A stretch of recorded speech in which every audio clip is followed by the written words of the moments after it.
Mas uma partícula do povo que vai morar no céu.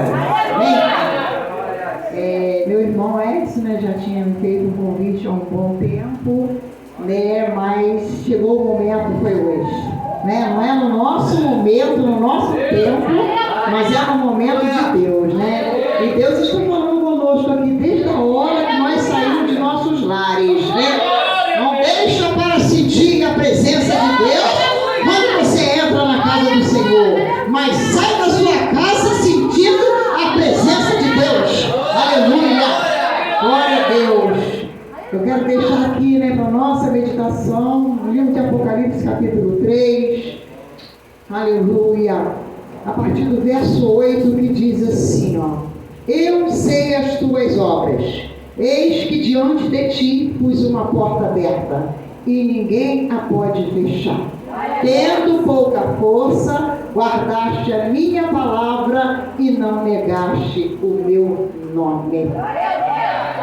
Igreja, como Deus tem falado conosco, né? Mesmo fraquinho, mas nós não vamos negar o nome do Senhor, porque a Bíblia diz: o choro pode durar uma noite, mas a alegria vem ao amanhecer. Aleluia! Louva o Senhor com um hino da harpa, bastante conhecido. Já vi que os irmãos aqui gostam de hino da harpa, né? Nós vamos louvar o Senhor. Quem souber me ajuda em nome de Jesus.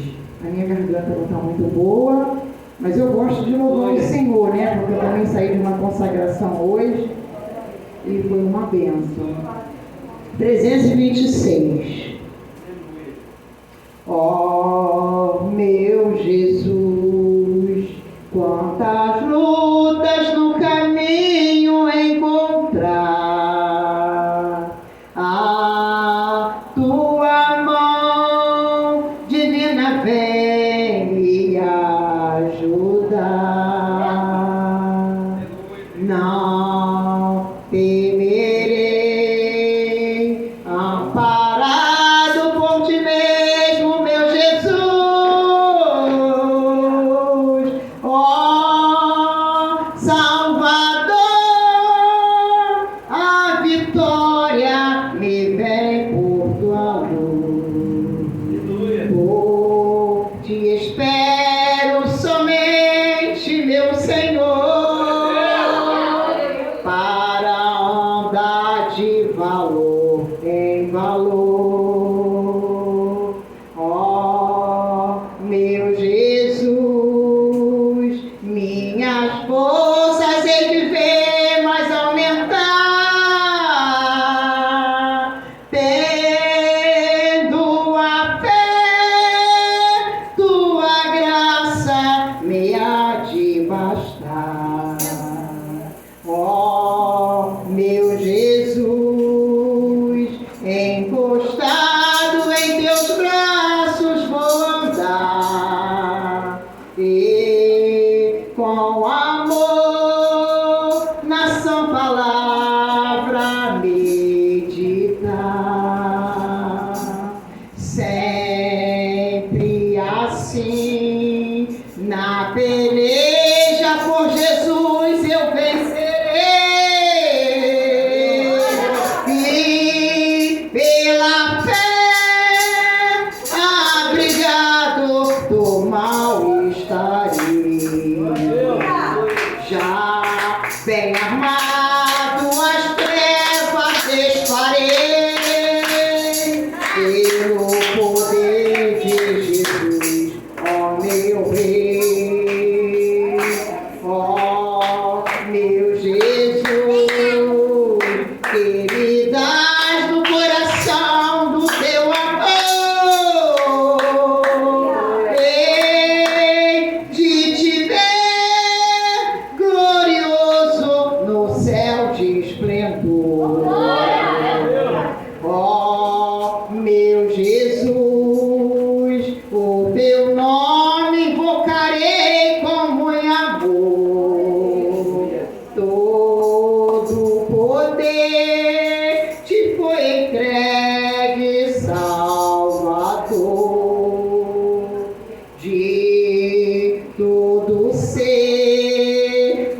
próximo. Eu agradeço a minha oportunidade de nome de Jesus.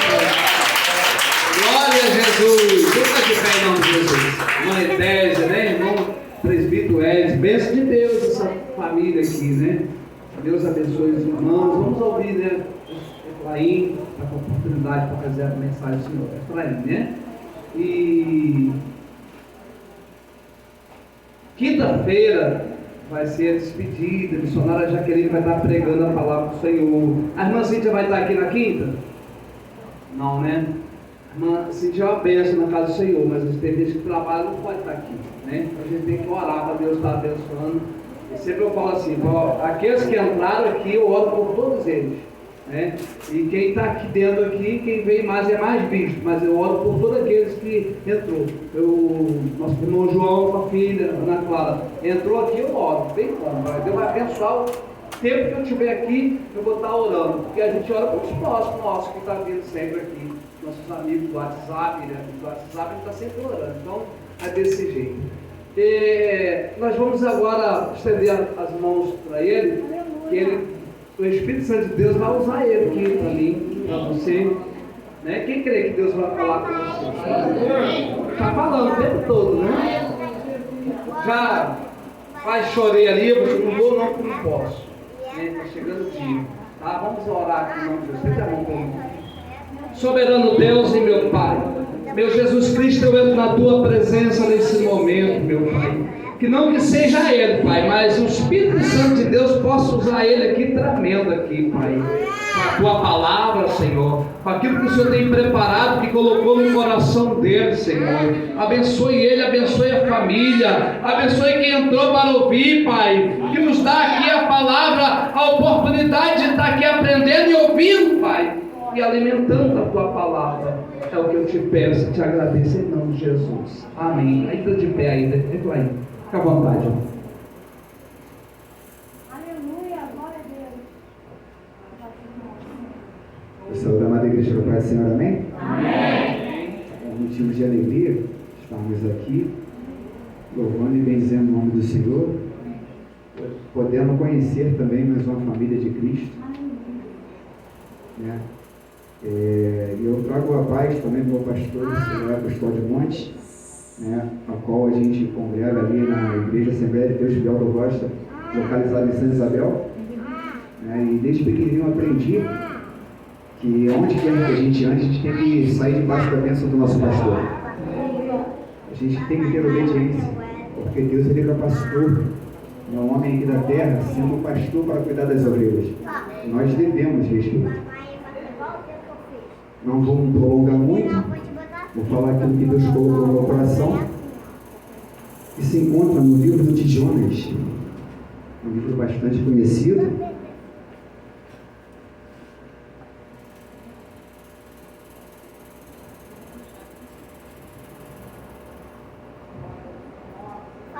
Jonas, capítulo 1.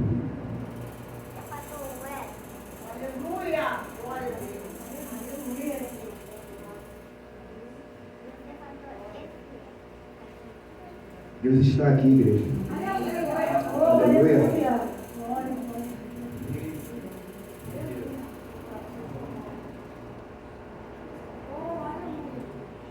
Todos acharam? Amém? Diz assim: e veio a palavra do Senhor a Jonas, filho de Amitai, dizendo: levanta-te, vai à grande cidade de Nínive e clama contra ela, porque a sua malícia subiu até mim. Somente até aqui. Passando os dias, eu meditando na palavra do Senhor, a qual o Senhor colocou no meu coração, a respeito desse livro, Jonas. O Senhor falava no meu coração que nós precisamos entender o chamado de Deus.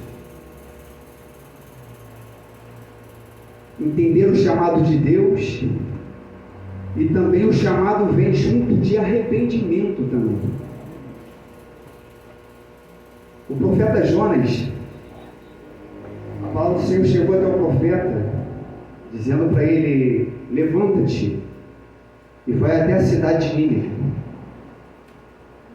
Só que a palavra que o Senhor colocou no coração de Jonas para poder ir até aquela cidade e pregar seria uma palavra ao qual a intenção de Jesus era destruir a cidade de Nínive, porque o pecado daquela cidade cheirava mal às narinas de Deus. E assim Deus levantou Jonas para ir àquela cidade. Quando o Senhor colocou no meu coração a respeito de nós entendermos o chamado de Deus, é que Jonas, ele sabia que era Deus que tinha pedido para ele ir até aquela cidade. Mas mesmo assim, Jonas endureceu o seu coração e traçou caminhos fora da vontade de Deus. Jonas simplesmente pegou e foi para Tarsis. E o que eu entendo com isso, ele não só descumpriu aquilo que Deus tinha falado com ele, mas ele fugiu das promessas de Deus. Só que o salmista Davi, de número 139, Salmos de número 139, versículo 7, diz que: para onde irei eu do teu espírito? E para onde fugirei eu, Senhor, da tua presença? Ou seja, Jonas achou que ele indo para Tarsis, ele estava fugindo de Deus. Mas Deus contempla todas as coisas. Aleluia! Muitas das vezes nós estamos passando por tipos de situações na nossa vida, ao qual um amigo não pode te ajudar, ao qual o irmão da tua igreja não pode te ajudar, mas saiba de uma coisa, que o nosso Deus, ele contempla e vê tudo. E ele é o único que tira você de situações que você muitas das vezes acha que não é capaz de sair. Mas o nosso Deus, ele faz acontecer porque ele é Deus.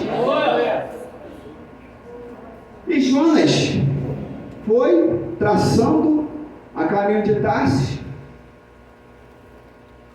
e sobreveio uma grande tempestade naquele barco.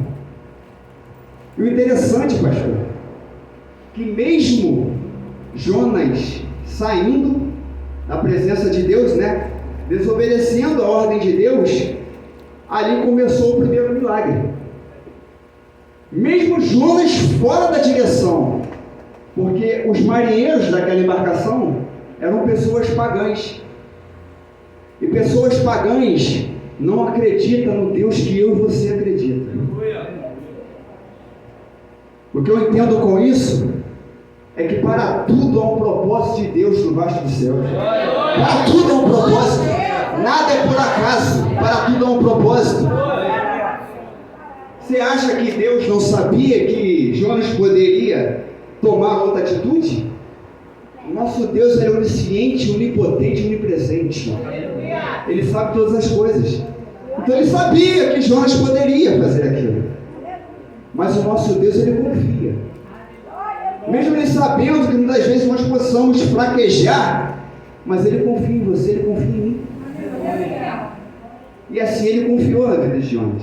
E Jonas foi a caminho de Tarsis, fugindo da presença de Deus.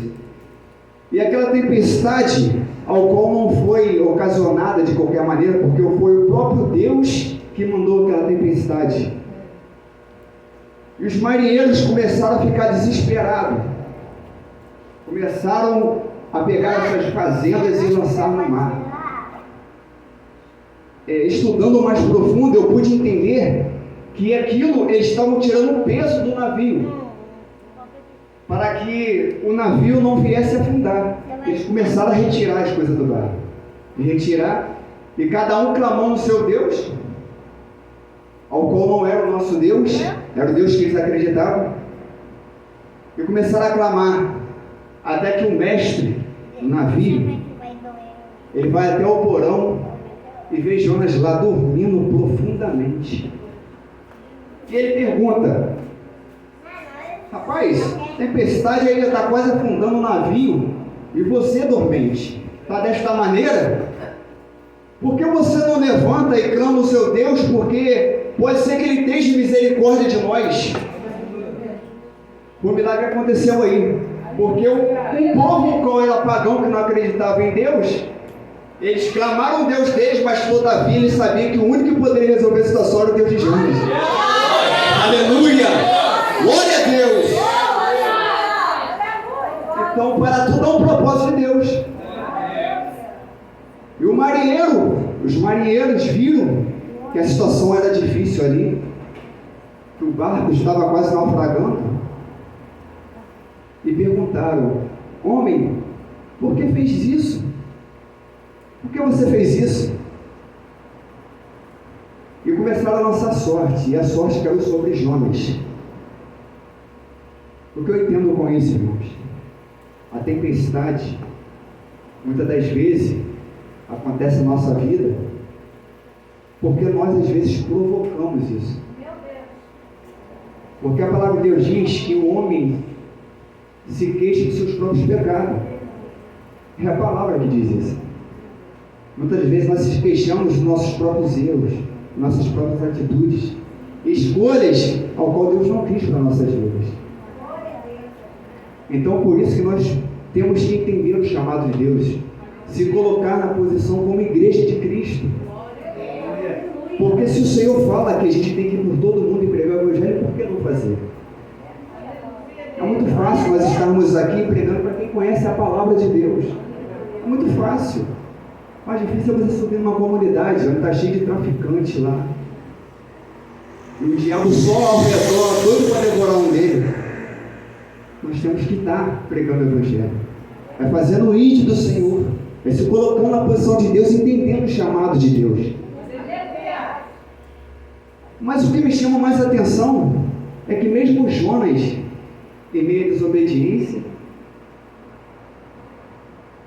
em meio às tribulações que aquele barco estava passando naquele momento, no capítulo 2, vai dizer que Jonas começa a orar a Deus, porque Deus lançaram Jonas no mar, e Deus fez vir um grande peixe e engoliu Jonas. O que eu entendo com isso? A misericórdia de Deus. Porque se Deus não manda o peixe para engolir Jonas, Jonas ia morrer. Porque quem viu o filme Titanic, né? Muitos morreram congelados, né? Então, se porventura Jonas não morresse congelado, de alguma forma ele morreria naquele grande mar. E Deus teve misericórdia, mandou um grande peixe, e assim o peixe veio e engoliu Jonas. E Jonas, quando ele começa a clamar a Deus por misericórdia e arrependimento, porque ele sabia o que ele tinha feito diante de Deus, Jonas se compara o ventre daquele peixe com um inferno. As entranhas do peixe eram como um inferno. E o interessante, pastor, que muitas das vezes nós oramos, pedimos algo ao Senhor, e muitas das vezes Deus não age diretamente naquilo que você pediu, mas indiretamente Ele está agindo. Muitas das vezes você clama ao Senhor e Deus talvez não responde aquilo que você quer no momento, mas através da sua oração Ele está salvando um dos seus. O que eu entendo com isso? Quando Jonas foi parar no ventre daquele peixe, Deus poderia muito bem chegar para Jonas e falar assim: olha, visto bem que você está arrependido, vou ter misericórdia da sua vida. Mas sabe o que Deus fez? Deus deu ordem à baleia. Que muitos, né, falam que por ser um grande peixe, pode ser uma baleia, né, que engoliu Jonas. Então Deus fala com o peixe, não fala com Jonas. O que eu entendo com isso é que muitas das vezes nós estamos clamando algo ao Senhor para Deus nos responder. Talvez não te responde diretamente, mas indiretamente Ele está chegando até os seus. Ele está salvando vidas, está alcançando vidas através da sua oração. É por isso que nós temos que estar na direção de Deus, porque Deus está agindo ao seu favor, ao meu favor. E voltando para a palavra, no começo, quando Jonas foi levado, né, levantado para poder ir até a cidade de Nínive, é normal ele temer, é normal ele ter medo, porque os ninivitas, eles matavam mesmo. Eles não tinham piedade de ninguém. Era uma cidade tomada pelo pecado. Então é normal o homem, muitas das vezes, ele temer aquilo. E assim aconteceu na vida de Jonas. Só que lá no capítulo 3 de Jonas, nós começamos a entender. Porque a ordem de Deus era que Jonas pregasse que aquela cidade ia ser destruída. Essa era a ordem de Deus. Porque o pecado já chegava às narinas de Deus. Só que, para surpresa de Jonas, e a caminhada era grande, porque era 3 dias de caminhada a cidade de Nínive. E quando Jonas pela segunda vez se coloca na posição, ele vai até Nínive, ele ouve a voz de Deus e vai até Nínive, porque Deus concedeu a oportunidade a ele. Ele vai até aquela cidade. E o que mais surpreendeu Jonas é porque no coração de Jonas achava que ele ia pregar, o povo não ia ouvir e Deus ia destruir a cidade. Só que a surpresa de Jonas foi diferente, porque quando Deus começa a usar ele, que ele começa a pregar, o povo se converte. E Deus tem compaixão do povo e não destrói. Assim todas as vezes acontece na minha vida e na sua vida. Como Deus falou no coração, né? Aquela mulher que poderia ser apedrejada, né? E o Senhor é poderoso, né? Quem não tem pecado que atire a primeira pedra, né? E todo mundo saiu daquele lugar e aquela mulher não aconteceu nada com ela. Assim é na minha vida e na sua vida. Deus, ele entende que eu e você somos falhos, que somos errantes. Aí que eu entendo o amor de Deus para conosco. Porque o nosso Deus é poderoso. Se ele quisesse acabar com isso tudo aqui, ele acabava. Mas ele entende que mesmo nós errando, mas a gente tem algo maior dentro da gente, sabe o quê? Que é o arrependimento. É por isso que nós temos que entender o chamado e o arrependimento tem que andar junto, porque muitas das vezes nós sabemos que temos que fazer, mas não fazemos. Mas aí entra o arrependimento. Aí entra o amor de Deus para a minha vida e para com a sua vida. E assim foi na vida de Jonas. Eu me enquadro muito nessa palavra de Jonas, porque os nossos dias que a gente tem vivido é semelhante ao que Jonas passou, mediante a cidade de Nínive. Foi levantado para pregar a palavra ao povo incrédulo, o povo que não queria ouvir, o povo que não queria saber de Deus. E nós encontramos neste momento, vivemos um mundo desse jeito, ao qual nós pregamos a palavra de Deus e muitos não querem ouvir. Mas Deus se agrada do seu coração e do meu coração, que independente se eles ouvem ou deixam de ouvir, o chamado que Deus tem na sua vida, na minha vida, nós temos que fazer. Então, irmãos, até aqui o Senhor me deu. O Senhor falou muito no meu coração, passei a manhã meditando nessa palavra. E o Senhor falou muito ao meu coração, que nós possamos estar atentos ao chamado de Deus. Se você tem chamado para louvar, por que não louvar? Se você tem chamado para pregar, por que não pregar a palavra de Deus? Começa a perguntar a Deus: Senhor, para que o Senhor me chamou? Será que nós estamos aqui de passagem em vão nessa terra? Começa a perguntar para Deus o que Deus tem para a sua vida e para a minha vida. Senhor, o que eu preciso mudar? Eu preciso, Senhor, para me chegar até a Ti.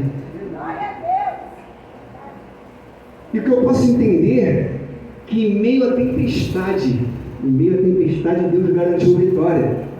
Aleluia. E na minha vida e na sua vida não é diferente.